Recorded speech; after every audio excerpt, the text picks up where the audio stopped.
Far away, beyond green hills and silver rivers, there was a beautiful kingdom. At the edge of a deep forest stood a tall mysterious tower. People called it the Enchanted Tower. At night its windows glowed blue, and soft magical music floated through the trees. Everyone in the kingdom was curious, but no one dared to go near it. In that kingdom lived Princess Asifa. She was kind, brave, and full of curiosity. She had 2 loving brothers, Ali and Aqbar. Every evening, the 3 children stood by the palace window and looked toward the glowing tower. Asifa often whispered, "One day I will discover its secret." Ali smiled, and Aqbar promised, "We will go with you." One bright morning, Asifa, Ali, and Aqbar were walking through the royal garden. Suddenly they heard a tiny cry. Hidden among thorny vines was a little golden bird. Ali carefully moved the branches aside, Aqbar held the vines back, and Asifa gently freed the bird. Instead of flying away, it landed softly on Asifa's shoulder. The golden bird began to glow. Then it spoke. "Thank you, Princess Asifa, and thank you, brave princess." The children were amazed. "My name is Luma," said the bird. "I am the guardian of the Enchanted Tower." Luma told them of a wise queen, a dark sorcerer, and a powerful spell that had put the tower to sleep. "Asifa," Luma said, "only brave and kind hearts can break the spell." Without waiting, Asifa said, "Then we must help." The next morning, Asifa, Ali, Aqbar, and Luma set off together. They walked into the whispering forest, where tall trees swayed gently and leaves whispered secrets in the wind. Soon they reached a sparkling stream. There they found a little fox crying sadly. "My family is across the water," the fox said, "but the stones are too slippery."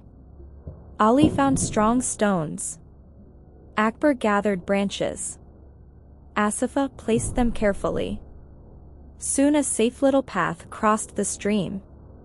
The fox smiled happily and ran home. They continued climbing until they reached the Hill of Winds. Suddenly a strong gust blew Asifa's silver ribbon high into the sky. Aqbar tried to catch it, but it flew too far. Then a flock of little birds flew down from above. "You helped our friend Luma," they chirped. "Now we will help you." They gently returned the ribbon. At sunset they finally arrived at the Enchanted Tower. It was taller than they had imagined. Vines wrapped around its stone walls. Glowing symbols covered the ancient wooden door. As Asifa stepped forward, the door slowly opened by itself. The children looked at one another, took a deep breath, and walked inside. Inside the tower everything was quiet. Moonlight shone through crystal windows. A long spiral staircase climbed higher and higher. Slowly the children climbed upward. At the very top they entered a silver chamber. In the center floated a crystal orb.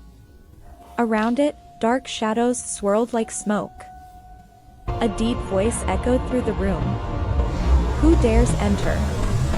The shadows twisted and formed the shape of an old sorcerer. "My spell can never be broken," he thundered.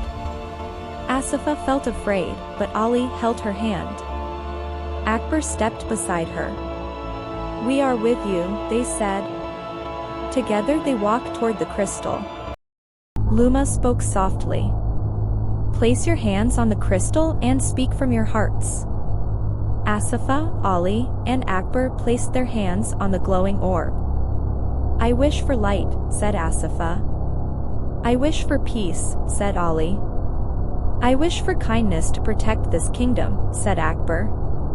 The crystal began to shine brighter and brighter. Golden light burst across the chamber.